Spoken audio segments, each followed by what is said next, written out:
All right. Good morning to those of you on the East Coast. Good morning also to those of you on the West Coast. I am your host, Brandon Troy, also co creator of Movers and Shakers Unlimited. Thanks so much for joining us wherever you're watching from, whether it is live or if you're watching us after the fact, that's cool too.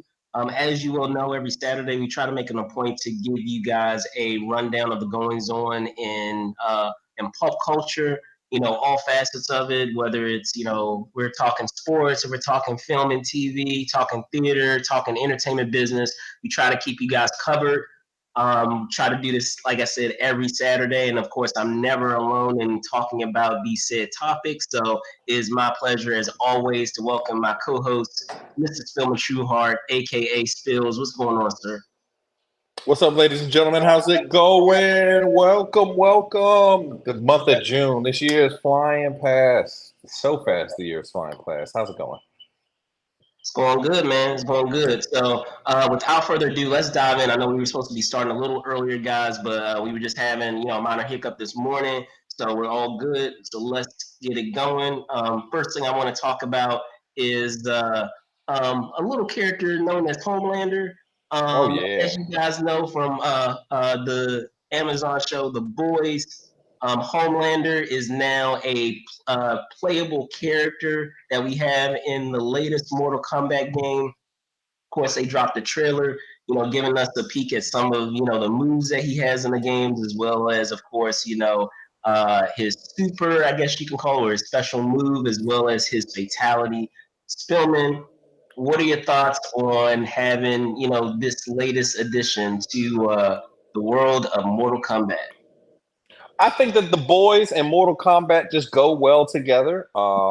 Agreed. The comic books were more based in reality with what would happen if someone ran into you at 300 miles per hour versus like in the comic books of that we normally see on TV where someone could catch you flying out of a helicopter and nothing will happen to you from like G forces or anything. So sure, yeah. I like this. Homelander is a very cool character. His supers look crazy, look like, knocking all the blood out of people, fatalities and whatnot.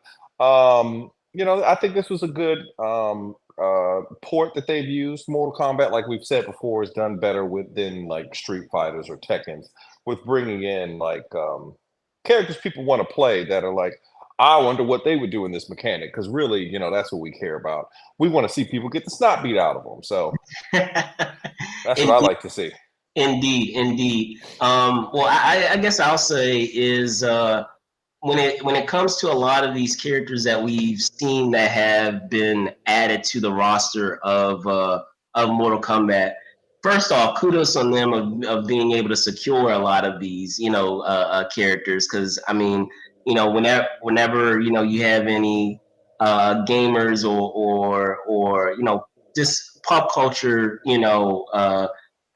fanatics, in general, you always have those conversations of, oh, this character could beat this person, or this person could beat this person. Oh, well, I guess we'll never find out because, we've never had them go toe to toe against one another. But, this is basically that fantasy, realized for a lot of fans to be able to see a lot of these characters that otherwise wouldn't be inhabiting the same space, being able to inhabit the same space in very bloody, gory fashion. But as you said, when we're talking the boys in terms of the world of that show and the content that we have in that show or the tone of that show, it very much could fit into the world. Yeah, like smoothly. In terms of how violent it gets.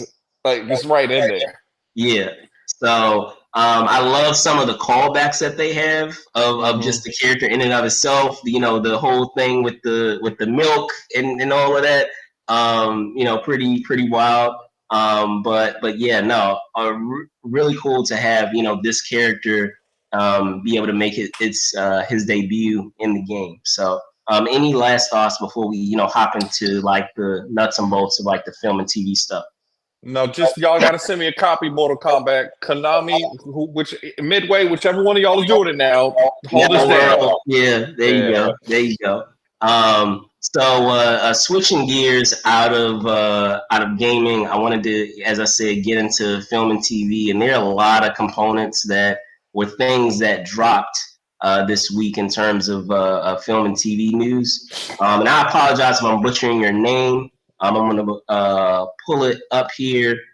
This week we had some casting news, and just to go down the run of news. We had Nicholas Galitzine has been cast as He-Man in the live action adaptation of He-Man. We have Mahershala Ali in talks currently to join Scarlett Johansson in the latest Jurassic World installment, and I definitely want to be able to dive into that. Of course, we have Skarsgård, Bill Skarsgård, to be specific, returning to Derry for the It prequel series, known currently as Welcome to Derry. That's the current title as it stands now. And of course, I couldn't fit it. I didn't want to, squeeze it into, the pictures that we have there. We had the, of course, dirty, popcorn. And I put in quotation marks, air quotations, the dirty popcorn bucket being released for the Deadpool and Wolverine film. Stillman, we could start first with the He-Man adaptation. Seeing if Nicholas, in fact, has the power, if you will, of He-Man. What are your thoughts? What are your thoughts, sir? I don't know if he's buff enough. From the press photos I saw of him, I didn't see anything like, where, because like He-Man, He-Man is him. He's not like kind of like strong. Right. He's like a strong guy. Like He-Man, look at the cartoon picture here. You see this cartoon picture here, ladies and gentlemen? He's much stronger than this guy looks. Like I feel like he's got the shoulders. I think his shoulders look like maybe, but I don't know. We'll see. Maybe he has the power. Maybe they're being a more photorealistic super He-Man, but we'll see. I'm a elder millennial, but I'm not a Gen X millennial cusp type person because I missed He-Man. He-Man was like right before me. I'm a Ninja Turtle, ladies and gentlemen. I'm not a He-Man. I had both of those. I mean, I like the. I mean, we had the movie back in the day with Dolph Lundgren. That was a good one. Right. That's the universe, of course.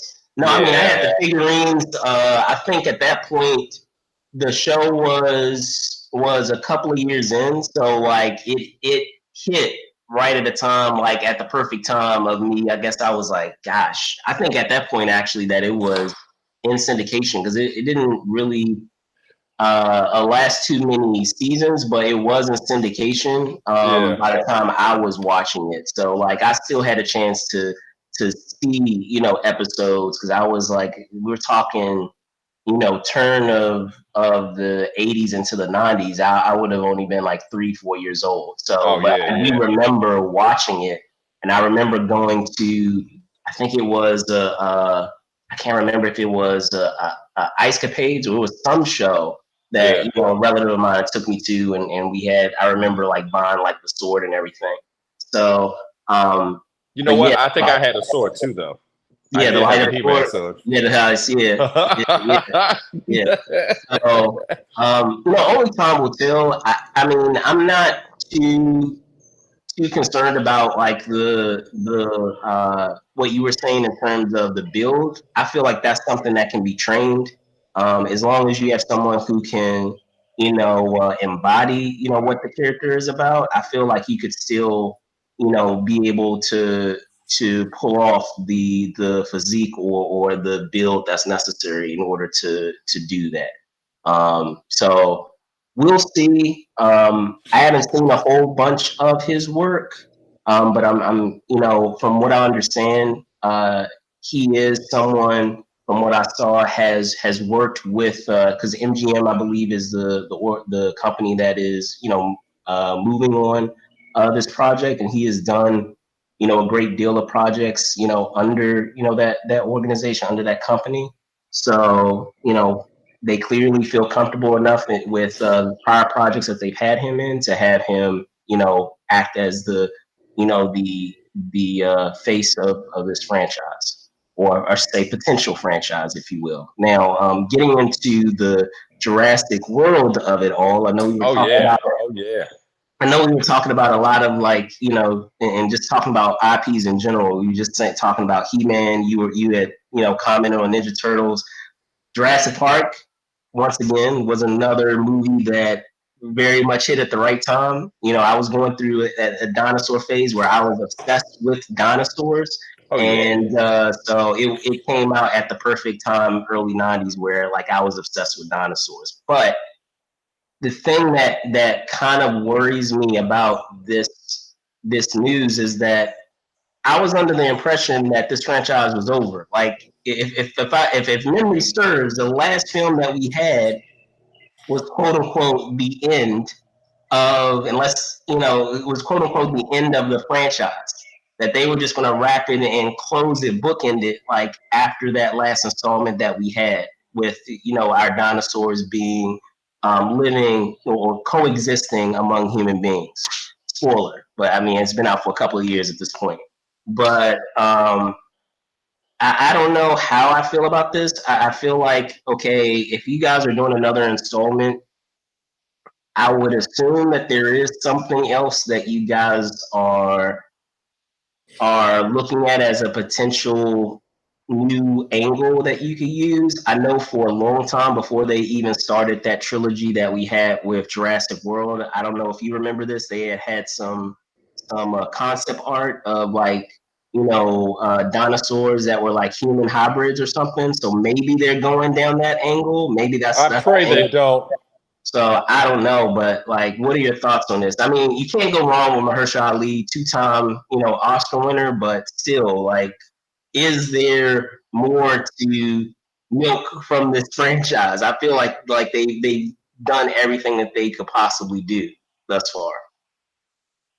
Yeah, I feel like when you start getting to the human dinosaur hybrids, it's like y'all run out of ideas with this. I'm just saying, there's no guarantee they're going to go this way, but I mean, that's the only thing that I recall as being something new that they may try to revisit, that they may do, but it's no guarantee they'll go that route. They may be doing something completely different. We'll see. Yeah. So, but anyway, I'm interested in to see what they do with this. They still have the Jurassic Park prints money. My son, he has it's not right here by me, but he likes Jurassic Park toys. If you gonna make the toys, you might as well make the movies, because we're gonna make money both ways. I mean, who doesn't like seeing dinosaurs up there on the screen? I feel like movies are for putting dinosaurs on screens, because go back to King Kong. You put a dinosaur on there, oh yeah, we're gonna make some money with this, because people just it's just something that catches the human imagination and all. Like, before us, it was a whole other world. So yeah, I don't have a problem with this. Mahershala Ali is a great actor. He does good work. So I don't see how it could be bad. He was great in that movie where Obama told us how the Civil War was going to happen. He was great in that movie on Netflix. Yeah. I know what you're talking about. I can't think of the name of the movie, but he was great in that. So I think he'll be fine. Okay. All right. Well, what are your thoughts now? Again, another IP, but I feel like versus the ones that we have just mentioned that I'm a little skeptical on, I'm actually a little more excited about this because we've never had an opportunity to look into the past, and it won't be unlike other prequels. From what I understand, we're going to be looking at another group of kids, so there is an opportunity to still have some suspense, because we're not going to have characters that would carry over into the original group of kids that we have in the original It. So what are your thoughts on that prequel series that we have, the one that's Welcome to I'm Dare? interested. I'm interested in a sequel. I have previously on this podcast poo-pooed Skarsgård and said, pretty much anybody can do this job. But, Blasphemy. I'm sorry. I mean, Like, if you're saying that he can make his eyes go cross, and that's why he does such a good job of being scary, that's not my business. But I do like the It franchise. It's a good franchise. He is very scary in it. They do a lot of stuff that is like not only like visually haunting, but like very psychologically. yeah. So I'm interested in this. I imagine maybe it'll take place in 1800s. Maybe they'll go way. Or I feel like because of the PC, you can't go too far back. Yeah, this is out of Deadline. They don't really specify. This is an exclusive out of Deadline, so shout out to Deadline. But it doesn't really go into detail about the time period. I would imagine that it's maybe going back maybe a couple. It may go back all the way to that time, or it may just be just like a century before. So like it's they in the article that they have that we have this exclusive from. They don't really go into detail about what that time period is, but like I said, the key thing that I've always had with prequels, just on principle, is that you have characters that are a part of the original story, and if you're journeying back and you have those same characters, it doesn't matter how much danger they get into, that they're going to survive. Yeah. And so I like it. I like those prequels that journey back far enough where you're still in the world of the original, the original story, but it allows for storytelling in which you have like suspense and you have like actual stakes, because you have characters that are more than likely are not going to, if they're not characters that are part of the original story, they could very well not make it through the story, or if it happens far enough apart, they also can have something happen to them too, because they wouldn't logically live. Even if they survive the events of that story, they wouldn't still be around by the time the original story takes place. So that's the component that I like. And of course, the extra cherry on top is that you have Skarsgård returning. I know at one point when this was going to happen, he wasn't going to come back.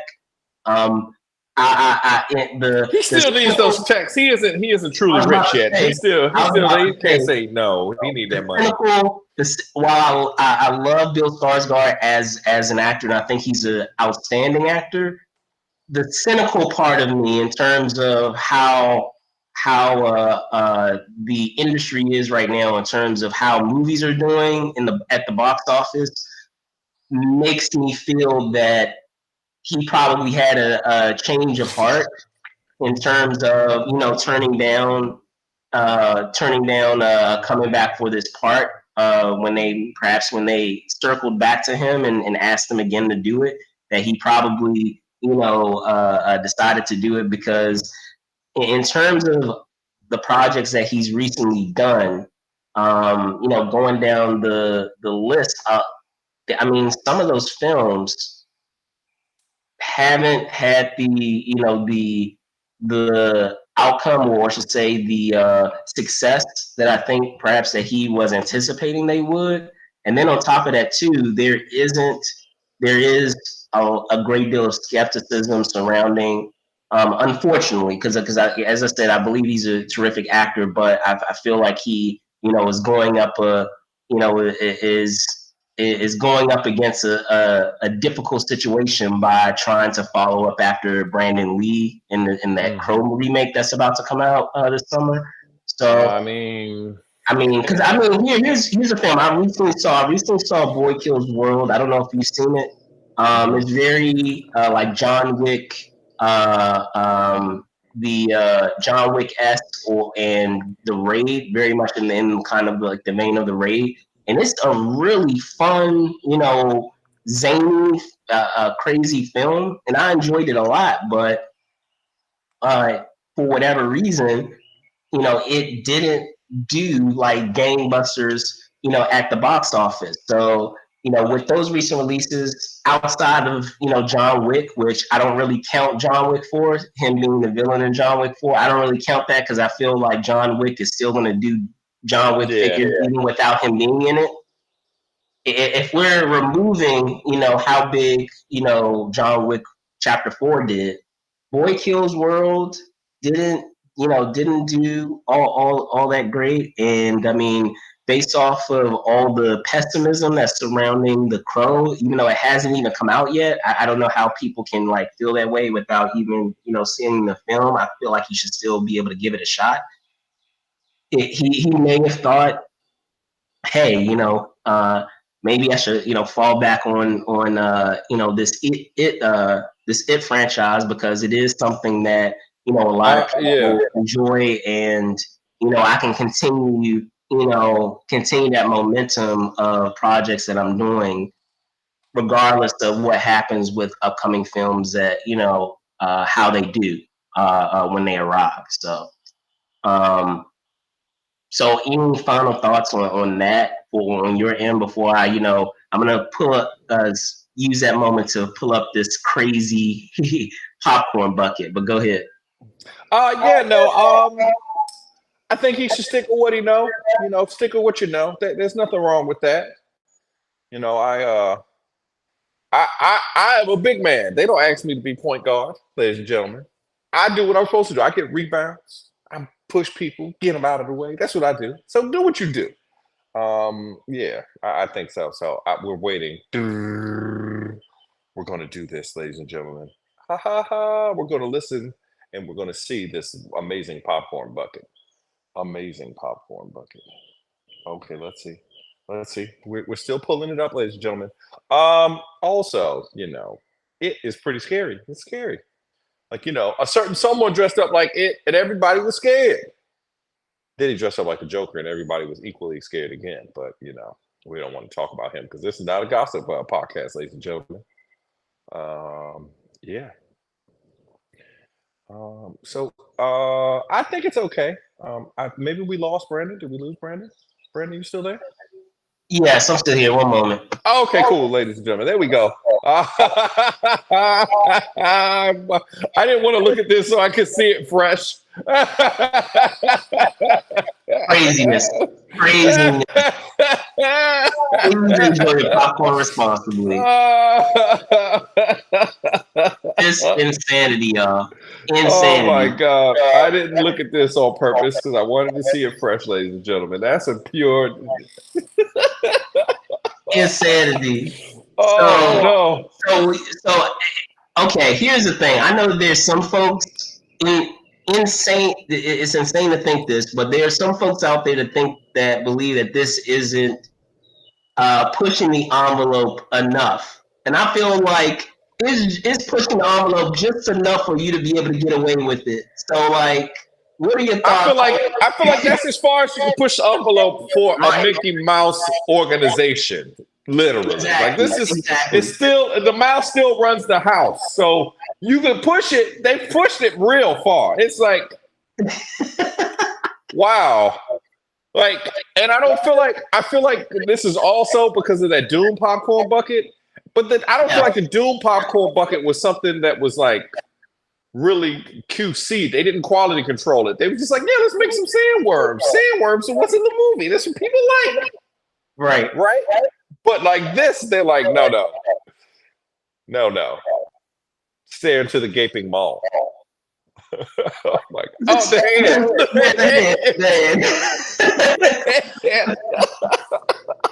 Wild. It's so good. Wild. It's so good. Wild. So pause it right there. Yeah, Brandon the popcorn. That's a wild visual, bro. Yeah. That is a wild visual. I'm just saying, like, wow.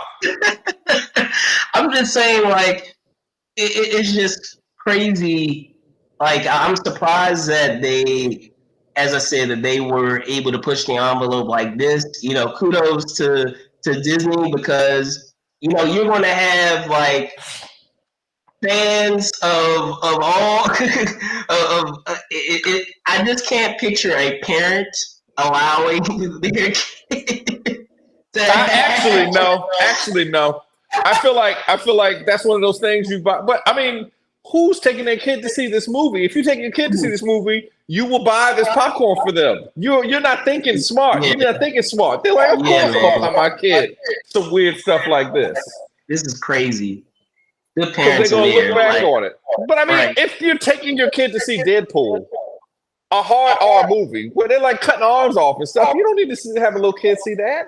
Yes, agreed. So But I am not the parent that is taking their kids that I've witnessed parents, and I mean I'm not trying to like disparage any parents out there. I know it's hard to find babysitters and all of that stuff, but come on y'all, like it's like don't bring your 5-year-old your 6-year-old to a Deadpool movie. Like it's just how young? Okay, here's the question: how old do they have to be to go? Because I don't feel like the sweet spot is I actually feel like 18. I feel like 13.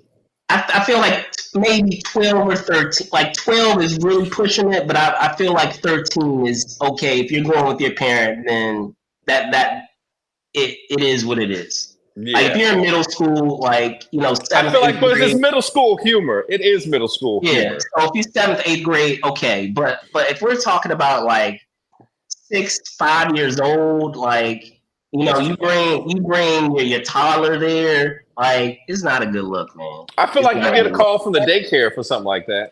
They'd be like, Yeah. "Hey, he's in here doing karate moves on people." So, but wild craziness with this popcorn bucket. Hopefully, and I mentioned this on quite an occasion, but this movie comes out the Friday of a little show called San Diego Comic-Con.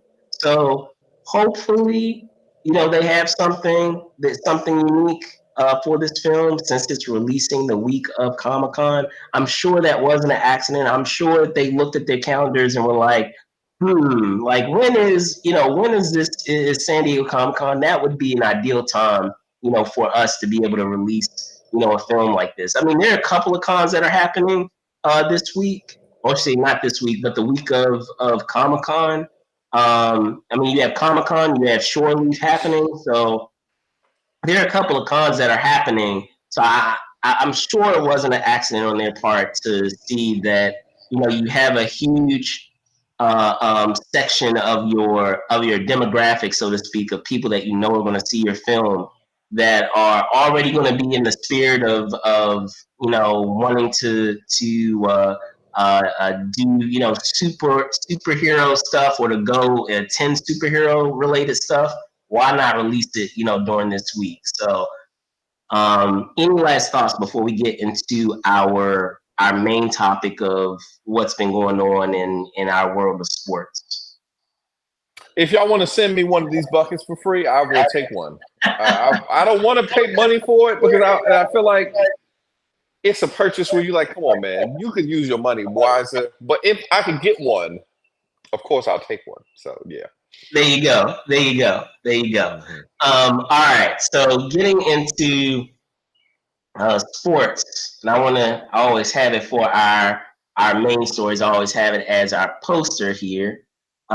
We did have a couple of things that had transpired over this week. Of course, unfortunate news. We had the great Bill Walton passing away at 71. We did have some coaching moves that did happen. We did have an extension for Tyronn Lue of the LA Clippers, getting a 70 million 5 year, 70 million contract. That's $14 million a year, folks, over 5 years. And then, of course, we also had Brian Keefe getting the Wizards head coaching gig. And of course, I wanted to spend that time to be able to also talk about the current playoff picture, which formerly was 4 last time we did this show, is That's now come right. down to 2 with the Quickly. Dallas Mavericks and the Boston Celtics. So let's get it started. What are your thoughts first on Bill Walton passing away? I feel like Bill Walton was the original basketball what if he didn't have injuries guy. Yeah. You know, obviously he's one of the top 5 greatest college players of all time. Like, Yeah, he has a ridiculous like, and I hands mean, down, a lot of people sleep on his resume. Like hands down. two-time champion, two-time All-Star, 1977 NBA Finals MVP, 1978 NBA MVP. So the regular season, three-time National College Player of the Year, and two-time NCAA champion. And he got a 6th man of the year. And he's a part of the 50th anniversary team and the 75th anniversary team. And I mean, just to kind of put that into context, you know, we've had, you know, scores and scores of NBA player folks. And to be able to not only make the 50th anniversary team, but to even move forward and make the 75th, it still means that even as there were more players in that 25-year span after your 50th anniversary selection, you're still considered, you know, placed there among the greatest players of all time, even among the scores of, you know, NBA talents that came after you received the nod for the 50th anniversary. That's crazy. Yeah. I just always have loved Big Walton. He was a great, you know, great center all time. Better in college, obviously. You know, famously throw it down, big man. One of my favorite basketball sayings. Known for being wacky and weird. You know, he showed up on the Pac-12 games late at night, and you get kind of weird and esoteric, and that's what we loved about him. He was a well-known, boisterous type guy. You know, obviously he loved basketball. He's a real acolyte of the game. A true lifer for the hooper. You know, his son represented though he was a hated Celtic. His son did represent us during the three-peat.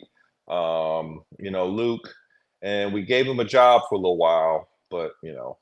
Bill Walton is just the greatest, man. It's just really sad to see him go. He was sick, but you know they don't make him like that. I mean, it's just it's.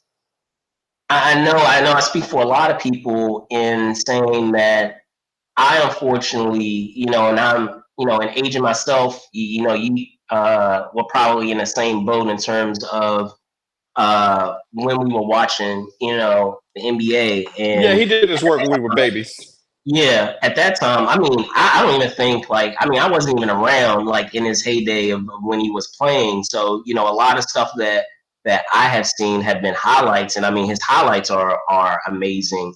But I didn't actually witness, you know, his play. Of course, you know, my introduction to Walton was, you know, his stint, you know, his incredible stint after his professional career and being a commentator, because he was always, you know, just as you said, he was a very entertaining, you know, component of that, you know, among those commentators that you know, you immediately recognize when it came to like the NBA. You know, in the same way that we have Dick Vitale, right, with college basketball. You know, he was that for me. For, you know, he was one of those folks for me, iconic, you know, commentators for me, and you know, looking forward to watching, you know, an NBA game. You know, I'll never forget, and I'm kind of bummed that it was taken away. That we had, you know, the prior theme that we had with the NBA. You know, It might be coming back. It might be coming back. No, I know. I hope so. I hope so. They said. But it's nothing. Is not. It was nothing like that. You know, it always brings a smile on my face of thinking about that former theme of the like that, and then it's the NBA, or you know, you know how the rest of it goes. But yeah, like that theme. It's hopefully, as you said, it does come back. But I just remember having that, and then him being one of those immediate, you know, recognizable voices, you know, providing that commentary. I remember when I was, you know, shooting you the info of you know, the day in which the news dropped. He had, you know, one of those quotes, and he's like, "Throw it down, big man, throw it down." Throw it down. Yeah. So I mean, and also he was really big during like the Shaq and Tim Duncan years when like the NBA was really a big man league. So yeah. I really like to see. So I mean, he was like one of those commentators that had a lot of those catchphrases. So like, just to give you an example, hopefully, I mean, I'm not putting this out into the universe, but like, I will, when it happens, I'm sure, years and years down the line, if when we have Mark Jackson, hopefully, he's around for a long time, but in the event that he passes away, years and years down the line, I'm always going to remember him for hand down Mandale. Oh, I remember him for Mama. There goes that man. That one too. That's the one. Too. That's the Mama, one. there too. goes that man. Yeah. So I mean, incredible talent, incredible, iconic player, legendary career. Now let's get into the 70 million of it all. The 5 years, 70 million of it all. What are your thoughts on Tyronn Lue, with this contract extension? He's stealing money from the people that make Xboxes. He's stealing money from the people that's making Xboxes because there's no way he should get an extension with 4 Hall of Famers on his team and get kicked out of the first round every year. They haven't even been to conference finals. I would agree with you. And I'm saying I absolutely understand that sentiment. And I'm sure a lot of people have that sentiment. The only thing that I would provide as like a caveat to that is, and this is also a problem too. So bear that in mind. Is that one of your Hall of Famers is always injured. He never seems to be able to stay healthy, even on times where he's trying to make an attempt to be healthy. He's like a smaller version of AD. Sorry to go after the Lakers. I mean, to AD's credit, he was very healthy. He played. He was NBA second team this year. Yeah, he played through. He was on a higher All NBA team than any player on your franchise. So you watch your mouth there, partner. But yeah, no, like he's historically been designated as someone who is not reliable, and it's kind of a shame too, because when he is playing on the floor, he's terrific. He's a two-way player that can not only be effective on defense, but also on offense. I mean, not so much this year in lieu of how the Mavs dismantled the Clippers, but I'm just saying overall, in terms of his overall body of work, he has established himself as an effective player on both ends. And then to have someone like that who hasn't been, effective, or not effective, but has had blocks where they're not playing due to injury, and they have that reputation. It is a steep hill to constantly find yourself climbing, and to lose credit despite all the distractions that he has had and all the challenges that he has faced in trying to have some consistency with his lineup. He had to be fair, they had a decent regular season. They won 50 games. They had the Wizards never did that. But I'm saying, under the circumstances of everything that they were facing, they had a decent regular season, and they had a decent spot in the playoffs. It's just that things just fell apart. So I mean, I understand both arguments of it, but at the same time, you want to have some consistency going forward. And I mean, kudos to Lue in this day and age where we're seeing a lot of coaches being shown the door. Kudos to the Clippers of not following suit and really standing behind their coach, and believing in their coach to be able to have him have some job security for a couple more years. And then also another component of that, I think that helped me come to that decision. A lot of times you hear, especially with some of these coaches that have been shown the door, is that there has been a breaking down of the rapport between the players and the coach. And that doesn't seem to be the case here, where, even though the team has struggled, and they didn't, have the ending that they, had hoped for, there still is a great deal of respect between Lue and the relationship that the players have with him. So I think that also helped shape that decision to be able to, keep him around for 5 more years. I will say this about Tyronn Lue. He did convince Russell Westbrook to come off the bench.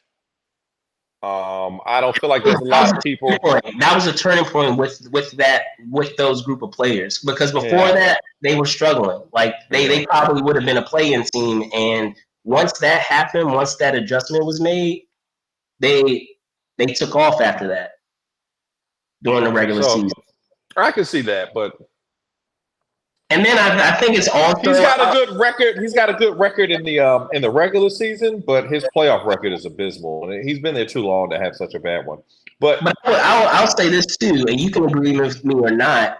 I think also the landscape of where coaching is right now also helped that, because if they did let him go, I'm sure there would have been a lineup of teams that would have snatched him up immediately and would have paid him even more money. So, a lot of times it's kind of like when you have in that relationship, right? Those relationship situations where, someone, the original, like, damn, they already got her. They already emailed it with somebody else. So, I think it may have been a circumstance of that too, where they know that he has other options if they let him go. So they're like, nah, we're not going to be in that situation where we're looking back on this and saying, he's being successful with another team, and we have that narrative that we let that coach go when he left us, or I should say we let him go and he ended up being successful with someone else. So, and that's that could have been very likely. If he ended up with your Lakers, if he ended up with. I'd take him over JJ any day. Fair enough. I'd take him over JJ any day. Oh, you wouldn't take Riley Jr.? Supposedly, allegedly, because that's one of the components. And it's not to say that JJ is not doesn't know basketball. He knows it in and out. But it's just that it's just interesting based on the influence that some folks have in the Lakers organization. That's all I'll say. And how narratives can change to try to, make someone into someone that they are not. So, on many accounts, because we've talked about this, whether we're talking about coaches or players. But getting into the Brian Keefe, I feel like this one kind of went under the radar. What are your thoughts on Keefe, securing the Wizards gig? He was the interim, right? Then they turned him into the head coach. Yeah. I mean, what is a head coach going to change with those players? I feel like you might as well save some money, get you a retread. It's like you got a hoopty. You gonna put Pirelli tires on the hoopty? You're not gonna put nice wheels on the hoopty. This is a hoopty. We gotta get some players in first. They signed Jordan Poole to a long contract, and he's clearly not worth that contract. And he's kind of untradeable right now. So, save money on the coach. Just throw the balls back out there. They probably won't win. Oh, did you see the tweet this week? Speaking of Brian Keefe, they said a certain someone and the 23-24 Wizards, 34 losses in Washington.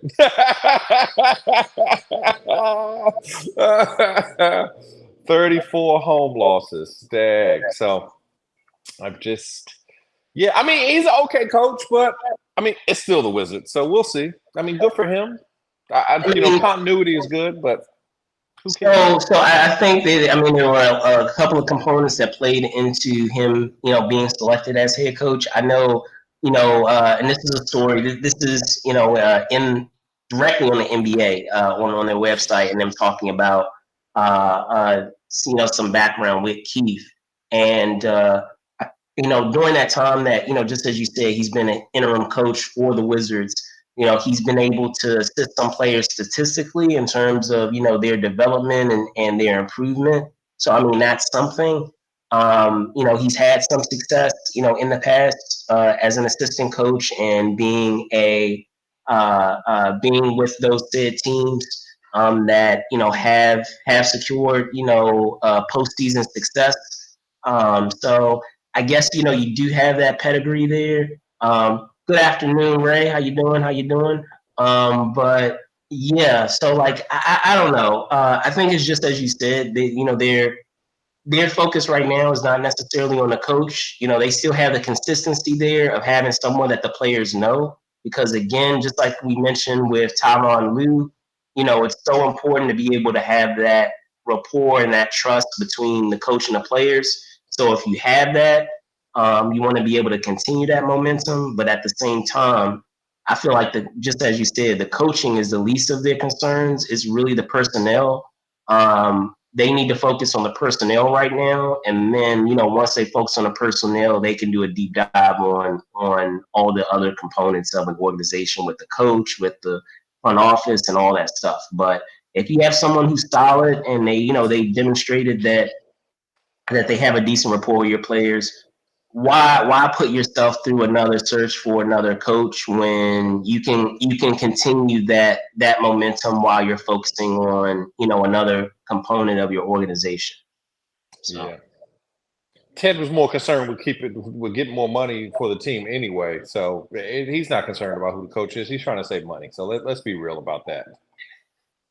Fair enough. But speaking of that, because I feel like so much of this that we're talking about with the coaching situation is, of course, a direct result of where things are standing right now with our playoff picture. Because a lot of our coaches, were shown the door because of their lack of success in the postseason, and now we're down to two teams. So between the two teams that we have, what are your thoughts on how the series will go between the Celtics and the Mavs? I feel like because the Celtics have two good wing players and one good post player, unlike the Timberwolves, who had two good post players and one good wing player, I think they'll match up better with Dallas. I do worry about Dallas's not length. It's just a lot going on with them as far as really, I feel like it comes up to Porzingis. If he's healthy, I feel like the Celtics are a shoe-in. But I also feel like even if they don't have Porzingis, they might have a shoe-in. Because the bigs that they have in the Mavericks, like I said last week when we were talking about it with the Timberwolves, they're great bigs and they take people's hearts. But I don't feel like Al Horford is the type of guy that will let them take his heart. I just don't feel like that. I know that you think I'm crazy for this, but Al Horford is not to be trifled with. He's not a bum. He's not Karl Anthony Towns by any stretch of imagination. Al Horford is not my concern in this situation. My concern in this situation is Brown and Tatum, because but I feel like they can guard them. But here's the thing. My concern with them is, how badly do you want to win this title? You've been here before. Been here before, and you blew it. And so, are you going to show up small like you have in the past, or are you going to take advantage of the situation, which is, and it's been commented before, this is perhaps now I'm not going to say the easiest opportunity, but this is going to be your biggest opportunity to be able to get a title. There were so many things. There were so many things that made this title wide open for you. In terms of what was happening in the East, there aren't that many contenders in the East. outside of the Bucks were, you know, a shrunken sized version of themselves. They did not play, you know, in the manner in which, you know, people are accustomed to Bucks of playing. And if we're talking about the West, the Nuggets were taken out of your way because I feel like the Nuggets would have been a matchup problem for you. The Nuggets were taken out of your way. The Timberwolves were taken out of your way because I feel like they also would have been a matchup problem for the Celtics. It would have been the same. I don't feel like they would have been. I disagree. I feel like the problems that the Timberwolves had with the Mavericks would be the same problems they would have with the Celtics, because Tatum is tall. He's a power forward, but he's a three guard. He's really a small forward. They just play him at power forward because he's tall enough to. So I just feel like they just got enough wings. I feel like so Jaylen Brown, he would be the wild card, Yeah. but I feel like Tatum can get canceled out by Ant, and I would be interested in how Porzingis would match up against Cat. That would be an interesting matchup. I feel like he'd eat him alive, bro. I feel like he'd eat him alive. I don't feel like I feel like the things that we don't say the things about Porzingis, even though they kind of do the same thing. Both of them are shooting big men, but you know, Porzingis guards the rim a lot better than Cat does. But also, Porzingis shoots the ball better to me. I don't feel like I see Porzingis miss big shots for them this year. I haven't seen them like. That's fair. We need you to score these buckets, Porzingis, and he don't show up. I will concede that he has been more clutch this season. I wouldn't say I'm not ready to concede that he's a better shooter, but I will concede that, you know, he has definitely been more clutch this season than Cat has been. But yeah, like as I said, there were so many things that were question marks that have been removed out of the equation for you to be able to open up this path for you to be able to win a title. But while I also say that, I still feel like Dallas is going to be an interesting matchup for them because who's going to check Kyrie Irving? That's what well, Jaylen Brown is going to check Kyrie. Tatum's going to check Luka. They got two guys to check the two guys. They got two guys. That's the thing.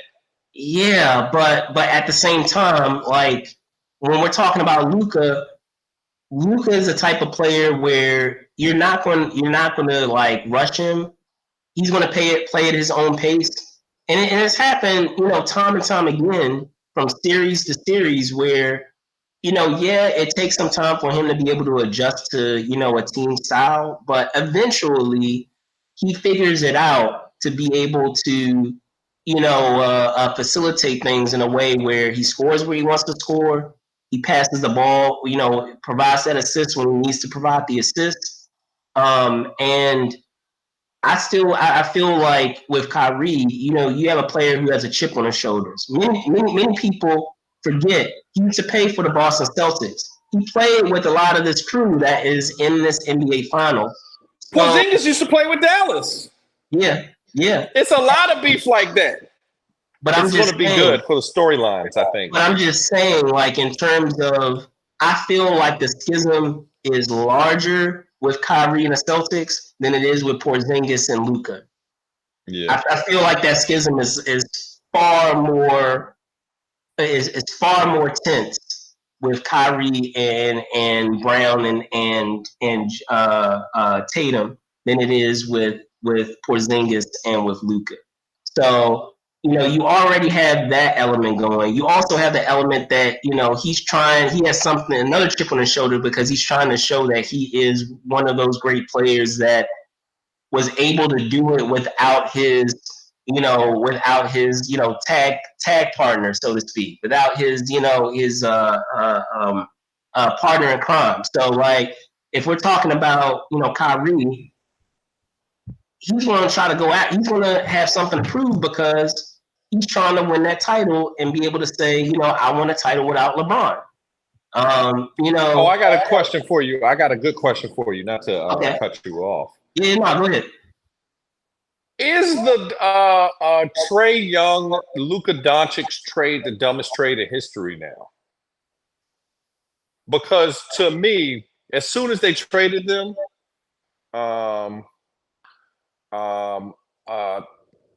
Luka was clearly the better player. I don't know how. Like, can you imagine somebody swaggy like Luka playing in Atlanta with all them cool rappers and stuff, and they put him in his music videos? Imagine him taking the Hawks to the finals. I put it this way though, like I feel like you know how a lot of times things happen the reason happen in the way that it's supposed to. Yeah. I feel like if we're talking about the Dallas Mavericks at that time where they made that trade, his game was compatible. I feel more so with the Mavs than with the Hawks because I don't know, man. I'll give You be dancing when he be crossing people, man. I'll give you another example of that. Because I mean, I still believe that he will be a great player, but I feel like his trajectory would have been different. Because a lot of people forget this. Carmelo Anthony at one point was going to go with the Detroit Pistons. If Carmelo went with Detroit, I think that LeBron and him would be bigger rivals. Exactly. Agreed. And I feel like he would have even though he did have an incredible career, in playing with the Nuggets, it would have far surpassed his career with the Nuggets and with the Knicks and all the other teams that came after that. He might have retired in Detroit. I feel like he might have retired with a couple of titles. He would have retired with a couple of titles. He was what they was missing. Like that year. And I'll tell you exactly when you saw that they should have drafted him. When LeBron scored 25 straight on them. Yes. And they couldn't get nobody to get no bucket. If they'd had Carmelo, and I'm sure Carmelo says that to people all the time. Because I would say that. They should have got me in there. Johansson has gone on record and talked about, man, can you imagine what it would have been like if it would have been me, Rip, Rasheed, Tayshaun Prince, and Carmelo Anthony? And I'm not even including Ben Wallace. You're not even including the first ballot Hall of Famer in Ben Wallace. Are you kidding me? How did that I don't know how they didn't do that because the thing also is they knew they was going to be seeing that man for the next 10 years at least. At least you gotta, if you see somebody pick up a gun, you better get you a gun too, because otherwise you're gonna get robbed. You always have those what ifs. You have that what if, you have the what if of we're talking about in the era of prime Derrick Rose. And at one point we want to have potentially Dwayne Wade and Derrick Rose and LeBron James playing on another team, on the same team potentially. That was a possibility, y'all. That was something that was in the works. That could have happened. And to think, here's something to think about. Would Derrick Rose have had, the issues with his injuries and all those things? If he didn't have to play so hard. He had to play so hard, and he had LeBron James and Dwayne Wade on his team. Would he have had, a longer longevity with his career at that level? Not to say, he's still playing, but I'm saying at that stature of him, being prime Rose, dunking on people, making people fall, all of that stuff. Would he have sustained, himself at that level for longer if he didn't have to push himself as much? If he had LeBron on one side and he had Dwayne Wade on the other side. Something to think about. A fun one to think about. So, but that's an example that it makes me think about is that, I still feel like he would have been a great player, but I feel like Luka was, in terms of how that organization runs and, the type of personnel that they have, that he was it was a perfect fit with him going with Dallas because they had already demonstrated it prior with Nowitzki, and them what they have done in developing and nurturing players, European players from overseas. And I don't know if it would have happened that same way if he gone to the Atlanta Hawks. I still feel like he would have been a good player, but I don't think he would have been a player that he is now if he went to the Hawks versus being in Dallas. I don't know, man. He would have been. They could have built the same team because it's not like this team was. They didn't sign any big. Kyrie Irving is a great player, But Kyrie Irving was really working his way out of the league. So I don't feel like that would have been outside of the realm. And I feel like a guy like Kyrie would have gone to Atlanta. But many people forget this. Brunson was playing with Luka at one point. And he was killing on that team. Like that's another what if that blows my mind. I mean, I'm sure a lot of people aren't really thinking about it now because of where the Mavs stand right now with the finals. But could you imagine still having Brunson on that team while also having Kyrie? It's not a basketball. It's not a basketball. That would be too much. Look, not playing out of position because let's be honest. If he's playing point, I feel like he's playing out of position. He needs to be a shooting guard. So Brunson, Kyrie, and then you have Luka as a point forward. I don't think that works, honestly. I think it works better with him and Kyrie because you can't have too many ball handlers on the team. I mean, I feel like that's what the problem was with the Suns. I think that was the problem with the Suns. But I don't know. I just feel like, what if? If? Porzingis is happy to see this team because I feel like that was the team where he revitalized his career when he was with a young Luka. So I feel like him being the big man in the situation, if he's healthy at all, I think it's going to change it because he's seen Luka's moves and stuff. So I don't feel like he'll look like he's out there dancing for dollars like Gobert was against Luka. I feel like he has a little bit more. I've seen him play this way, but also like I said, I feel like overall the Dash had the Mavs. Okay, yeah. I sadly say the Celtics. I feel like it's the Celtics because while Kyrie and Luka are good, 4 games to 2. I say 6 games, 4 games to 2. The Mavs have it. No, okay, no. I think it's going to be a 5-game series, and the Celtics are taking in pretty quick succession. Fair enough. I'm just afraid of like the Celtics coming up short and like shrinking in the moment versus the Mavs actually having something that they are fighting for.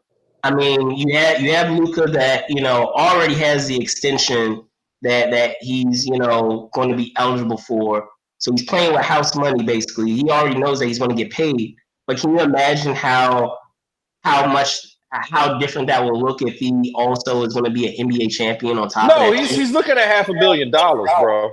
So, and then on top of that too, I already mentioned, what Kyrie is playing for. He's playing for legacy, and I feel like if we're talking about the other players on the other side with Brown and with Tatum, sometimes you have that tendency to take your foot off the gas, so to speak, because you're getting you've up to this point have had a comfortable journey getting to the finals. You haven't really been challenged all that much, and the Mavs have.